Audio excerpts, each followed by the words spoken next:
Ok, salut les gars. Alors aujourd'hui, petite vidéo tuto sur la macro, une stratégie à faire sur la carte airport en duel. Donc là, c'est un 1 contre 1. J'ai la Berlin-Est comme division, donc celle que je vous ai présentée l'autre jour, donc avec une bonne forward, une bonne capacité de déploiement avancé, et puis j'ai une bonne capacité défensive. Donc je joue à gauche, et en face, mon opposant, Savon, qui va jouer la seconde anglaise, donc c'est la division para-anglaise, avec ces fameux SAS qui disposent aussi de forward, de déploiement avancé, et puis quelques bons tanks en challenger. Des divisions qui peuvent être plus ou moins similaires. Je pense que sur le long terme, si je m'installe bien, je peux quand même avoir le dessus. Donc là, la vidéo, elle aura pour but donc, de vous présenter la stratégie que j'ai décidé de mettre en place pour cette partie-là et de faire encore une fois, comme j'aime beaucoup, une vidéo sur la macro. Voilà la théorie qu'on va vouloir appliquer. Et après, voilà, il faut la faire appliquer. Alors, en quoi ça consiste? J'ai un déploiement avancé, lui aussi. Donc ça va être une ouverture assez périlleuse pour les deux camps. Ça va beaucoup se jouer là-dessus.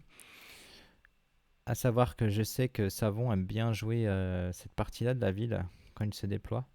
Donc lui il joue à droite. Donc ici en bleu en fait on a sa paroi arrive ses renforts. Et donc je sais que dans la ville ici il va venir comme ça et il va jouer beaucoup cette zone-là pour notamment aller pousser ce point-là. Ça c'est un avantage que j'ai parce que je connais le joueur. Et puis un peu plus haut donc on a un point ici à prendre également. Il devrait arriver par là. On a encore un point au-dessus à prendre. Voilà, où il arrive par là, qui est plus compliqué. Donc ma stratégie, elle va être en plusieurs points. On va avoir 3-4 blocs différents. On va commencer par tout en haut. Donc je sais que je peux, à l'aide de mon déploiement avancé, aller dans les bâtiments. Ici, on a deux petits bâtiments. Je peux m'y loger avec, on verra les armements avec lesquels je vais aller défendre cette zone-là. Mais pour lui contester la zone, je sais que je peux aller m'installer et aller l'embêter là-bas. Ici, le point en dessous, ça c'est un point qui doit me revenir. Je ne peux pas le laisser s'installer trop longtemps. Il faut absolument que je l'ai. En fait, là, comme il a un déploiement avancé, je vais me positionner dans le point suffisamment pour pouvoir voir toutes les troupes qui pourraient s'incruster dans la zone, sur la zone. Et donc, s'il y a un CV ou quoi, je l'aurai en visu et je pourrai le détruire. Ça, c'est l'objectif. Ensuite, on a toute cette zone centrale ici, très importante. Pourquoi? Parce qu'elle va vous permettre d'avoir une vision sur toute cette partie-là de la zone, mais également, vous allez pouvoir taper les renforts. En fait, dans mon deck, j'ai à la fois du SPG9, on verra ce que c'est une espèce de canon qui peut tirer à 1500 mètres de portée, ouais, je crois que c'est ça, 1500 et quelques mètres de portée, et j'ai des fagots forward également, en déploiement avancé. Donc, je sais que si j'arrive à avoir des positions, je pourrais directement avoir accès à sa route de ravitaillement et la dégommer. Donc ça c'est le plan qui était prévu. Et ici donc forcément une force pour aller l'empêcher d'avancer trop profondément et de venir contester la zone. Ça c'est le plan initial. Pour moi je me trouve du bon côté. Pourquoi? C'est très simple parce que bon là je conteste le point. Si je conteste le point et que j'ai deux zones ici, on est en avantage au niveau des points. On gagne. On gagne des points, on gagne des points. A l'inverse, si je perds cette zone-là tout en haut et que j'ai toujours ces deux zones-là, on est en statu quo.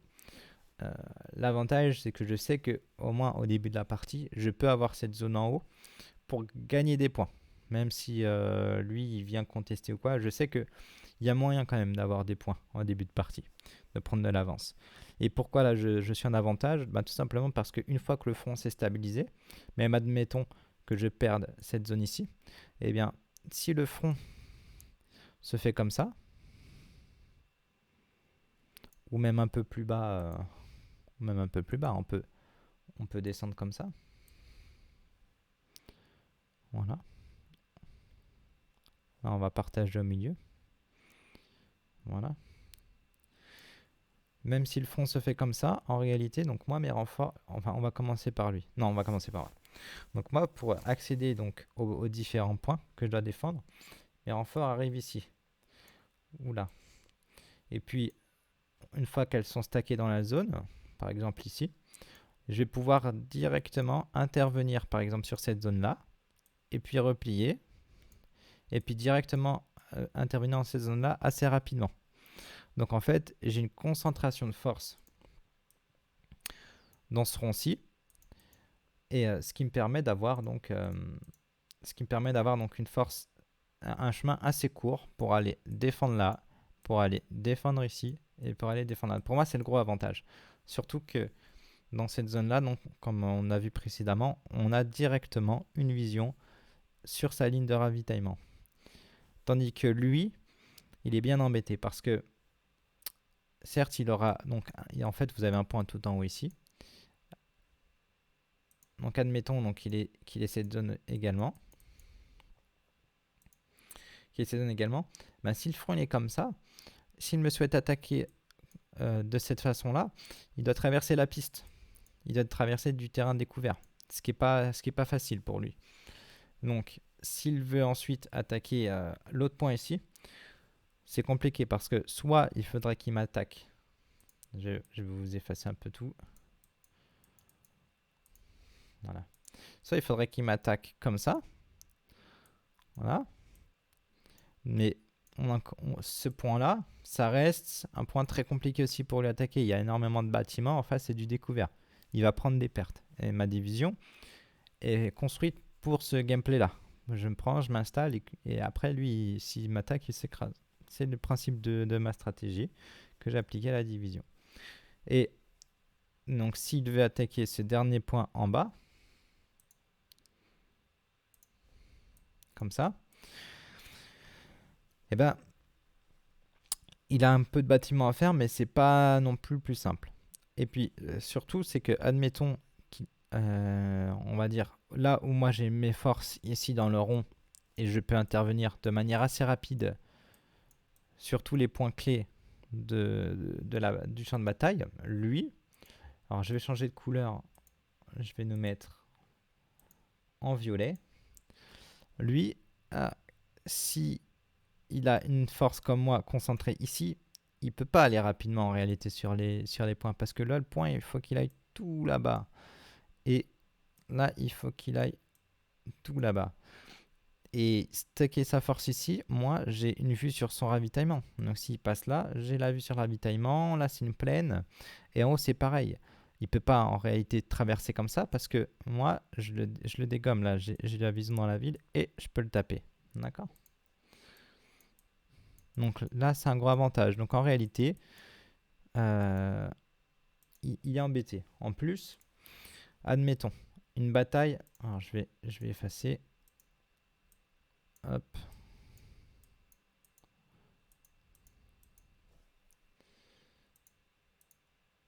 Je vais repasser en jaune. Si une bataille se passe dans le nord, donc on a des concentrations de force. Alors je vais effacer. Allez, je vais mettre une petite couleur rouge pour mes armées. Donc admettons, moi mes armées elles se trouvent là. Et lui, ses armées en bleu non, se trouveraient ici. Voilà, parce qu'il y a une zone dans le coin, donc c'est logique qu'il y ait des forces concentrées ici pour défendre le point. À tout moment, lui, si statu quo, il n'y a aucun gagnant, moi, directement, je peux revenir, remettre des troupes ici pour intervenir sur les autres fronts. Tandis que lui, la force qui défendait tout là-bas, elle ne peut pas revenir à l'arrache comme ça. Non, non, non, c'est à découvert, il se ferait shooter. Trop de risques. En plus, c'est du terrain plat, donc en fait, les recos, tout ça, voient super loin. Je verrai tout son mouvement. Donc, pour être sûr qu'il ne se fasse pas dégommer, il faudrait qu'il fasse tout ça. Sauf qu'en faisant tout ça, il va perdre beaucoup, beaucoup de temps. Donc, vous voyez, l'avantage vraiment de ce point-là, c'est quand vous commencez à gauche, là où je commence, c'est véritablement donc, je vais tout effacer, c'est véritablement de prendre ce point, hop, on va repasser en jaune,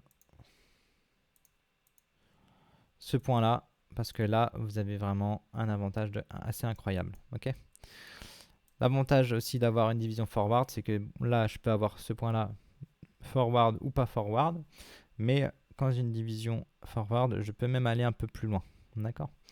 Donc c'est parti, on va voir ce que ça a donné. Donc là, après, la carte se présente de cette façon-là. Là, c'est la phase de déploiement. Vous voyez que les deux nations sont forward. Donc là, c'est l'endroit où vous déployez initialement, la petite zone rouge. Et le déploiement avancé vous permet de, de gagner quand même pas mal de distance. Okay.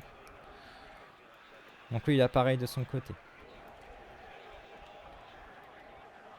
Au niveau des points, donc là, ma stratégie, c'était d'arriver pour prendre ce bâtiment. Idéalement ce bâtiment. D'accord. Là, vous voyez que si je chope ce bâtiment-là, eh bien, j'ai une vue sur toute la route. Ici, donc tous ces renforts, j'ai les renforts en ligne de mire. Je peux mettre un SPG9.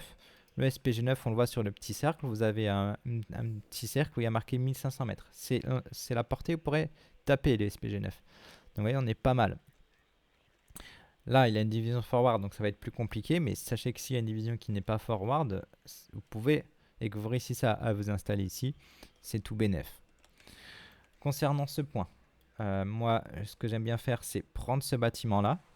Pourquoi? Parce que si on zoome, donc là, voilà, on va peut-être dézoomer. Voilà, la zone apparaît. Donc là, vous voyez, la petite zone en transparence, c'est la zone à capturer.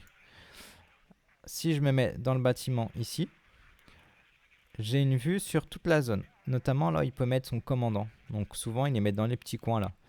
Et ici, j'ai une armée avec un SPG9 et je peux taper son commandant qui arrive. D'accord. Donc en mettant des troupes là et dans ce bâtiment là, j'ai accès à toute cette partie là de la zone qui n'est plus safe pour lui. Et donc ça va être plus facile pour moi de le dégager et après de la reprendre. Là, on arrive au cœur du combat. Point clé quand on joue de ce côté-ci, c'est de prendre ce bâtiment là. Vous voyez, en prenant ce bâtiment là, j'ai une vue sur toute sa zone de renfort que l'on a vu tout à l'heure. Donc il arrive ici et pour venir prendre le point là sur la droite, il est obligé de passer par là ou dans cette petite zone là. Ces zones qui seraient donc à portée de mes SPG9, voire de mes lanceurs de missiles. D'accord. Et donc ça devient compliqué pour lui d'avancer, sinon il faut qu'il fasse le grand tour, mais en faisant le grand tour là, bah, il arriverait dans une zone à découvert, c'est un peu plus compliqué. Et ça prend plus de temps, donc j'ai plus de temps, moi, de mon côté, pour me préparer. Quand vous jouez de son côté à lui, un point clé à prendre avant tout, c'est ça. Cette tour-là. Parce qu'en prenant cette tour-là, vous avez une vue vraiment, vous voyez, sur énormément de choses. Vous pouvez voir les adversaires assez loin. Vous pouvez placer tout ce qui est ATGM, donc des taux 2, des Milan dedans. Vous y mettez également avec une reco et vous voyez tout. Vous pouvez taper très très très très fort. Donc là, c'est vraiment les débuts de partie avec deux divisions qui ont du déploiement avancé. Ça va être assez critique.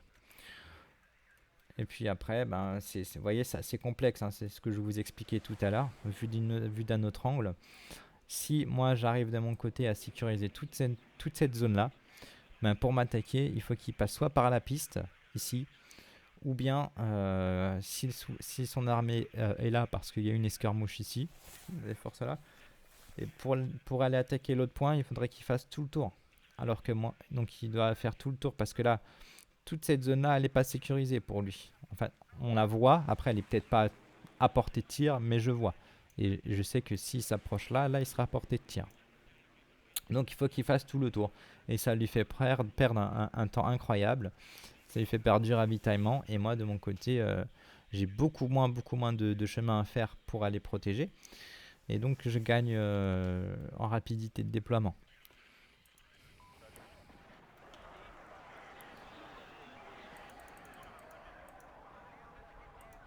Donc là, c'est parti. Les armées sont déployées. Vous voyez, là, je vais essayer de prendre ce bâtiment-là.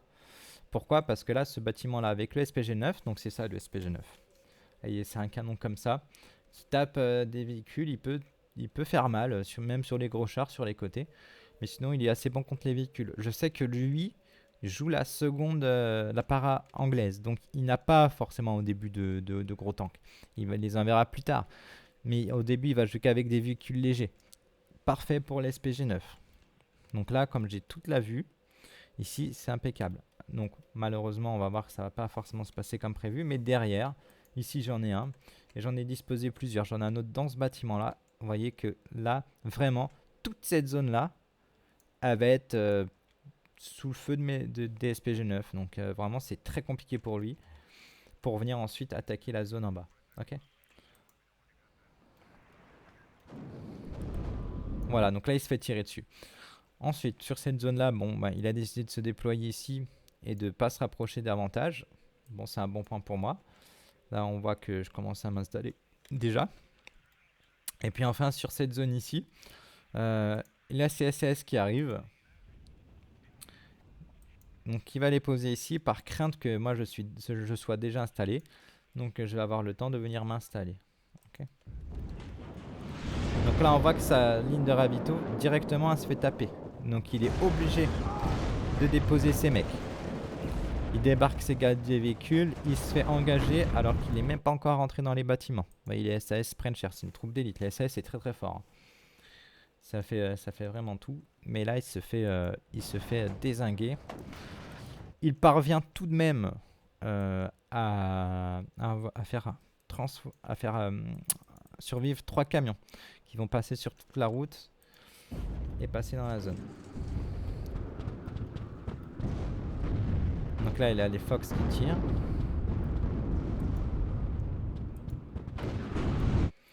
Voilà, donc là, le SPG-9 qui lui est ici, il peut directement avoir accès sur la route de ravitaillement. Donc là, il a la première étape où il se fait engager. Seconde étape où il se fait engager, donc c'est cette petite route-là qui est à la portée de ces unités ici. Donc là, on voit que je peux le dégommer. Heureusement, il s'en sort bien son camion à éviter les coups, donc ça lui permet de débarquer ses gars en restant en vie. Au centre, comme prévu, ben, c'était pas à son avantage, c'est assez compliqué pour lui. Là, il n'avance pas. Et ici, on a réussi à débarquer avant. Il a décidé d'engager le combat corps à corps, mais malheureusement, j'ai des troupes d'élite, moi aussi, plus les SPG-9 qui vont ouvrir ces SS. Okay. Vous voyez, ça, c'est le point fondamental, c'est connaître la map. Où est-ce que vos unités vont aller dès le début de partie. Donc là, même sur une division comme lui qui est assez rapide lors de la phase de déploiement, elle est très très forte en open au début de partie. Même avec ça, vous voyez qu'on peut gérer les divisions. Alors après, imaginez-vous face à une division qui n'a pas de déploiement avancé, vous avez encore plus le temps de vous installer et de prendre des points clés. Donc là, on est en vitesse x2. Donc ça se bagarre. On a vraiment, vous voyez, tous les SPG-9 et les fagottes qui vont l'embêter à droite à gauche.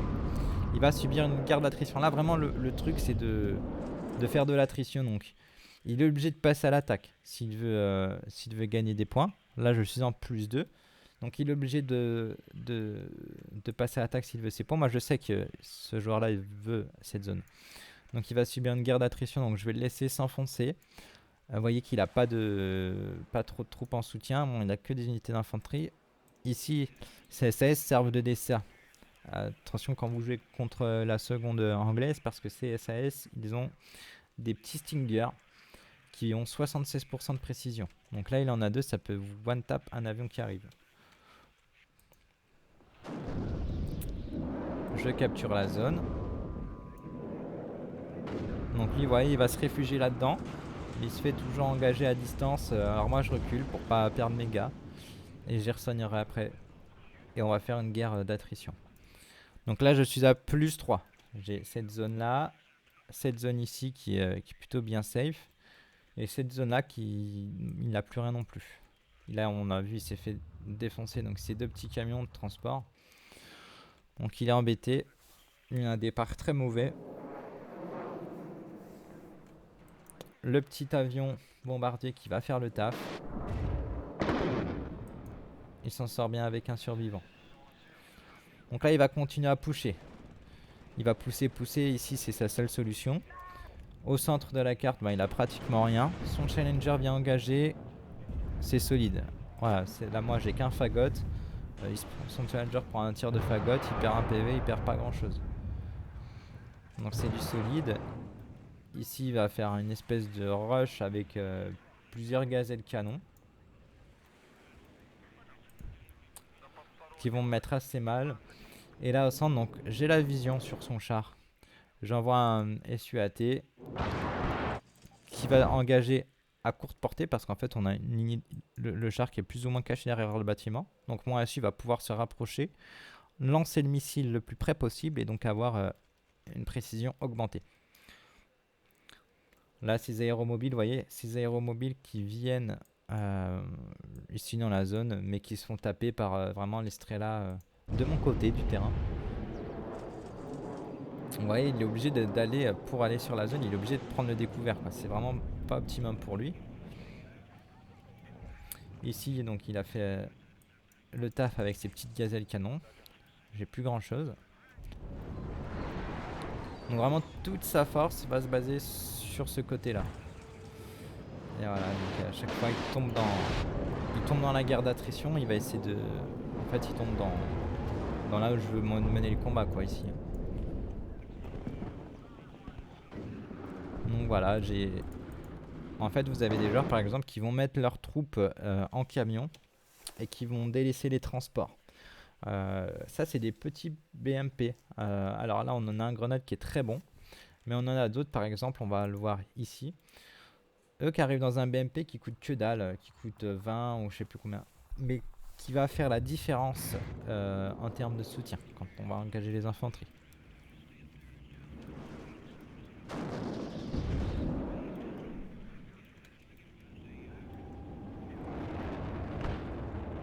Là, on a le tapis de bombe qui va faire très très mal. Là, vraiment, c'est compliqué. Vous voyez que j'ai plus la main mise sur la zone, donc il va pouvoir progresser tranquillement.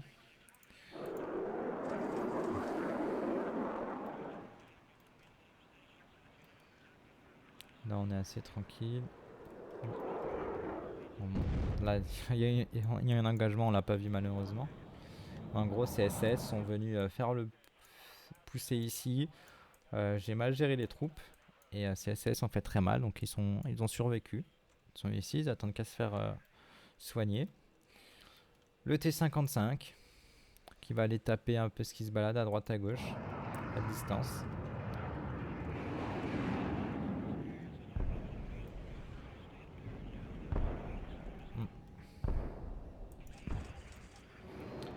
Voilà, donc là, stratégie, on va essayer de taper la zone. Vous voyez que là, pour l'instant, on est à ex aequo au niveau des points.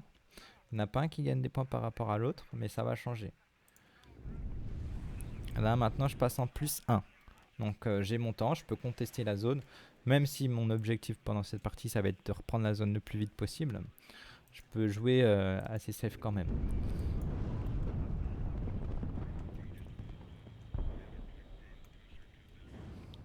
Donc là, je vais engager directement ses forces. Moi, j'avance mes forces infanterie. Je sais que derrière, j'aurai mes BMP qui vont appuyer. Donc je sais que j'aurai l'avantage. Voilà, il est obligé de se replier. D'où l'intérêt d'avoir vraiment des BMP qui sont sous-cotés. Voilà, ça coûte 25. Mais ça peut faire la différence vraiment sur des situations assez bêtes comme ça. Mais ça vous permet d'avoir des points clés, quoi. Là, c'est mes infanteries lance-flammes qui font super mal à ces aires mobiles.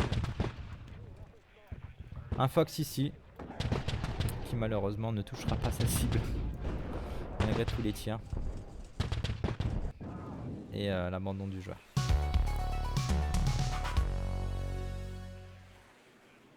Voilà, donc game assez rapide encore une fois, comme l'autre que je vous avais présenté.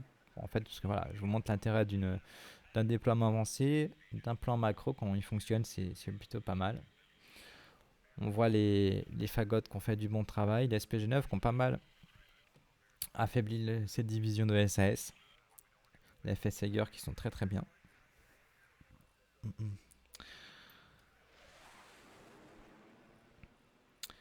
Donc voilà la chronologie de la partie. Donc bon, c'est SCS qui font les premiers kills, des petits camions. C'est là où on débarque au milieu de la ville et puis là on voit directement le massacre. Parce que mes hommes sont positionnés sur des points clés, j'ai sa vision, donc en fait il est en désavantage au niveau du terrain. D'accord. Et après, ça commence à se fight normal. Voilà les gars, bah, j'espère que ça vous a intéressé pour apprendre un petit peu à jouer cette carte là. Au moins du côté dans lequel j'ai joué. Et puis bah, écoutez, on se dit à une prochaine pour peut-être un nouveau tuto macro ou autre sujet. Allez, à plus les gars.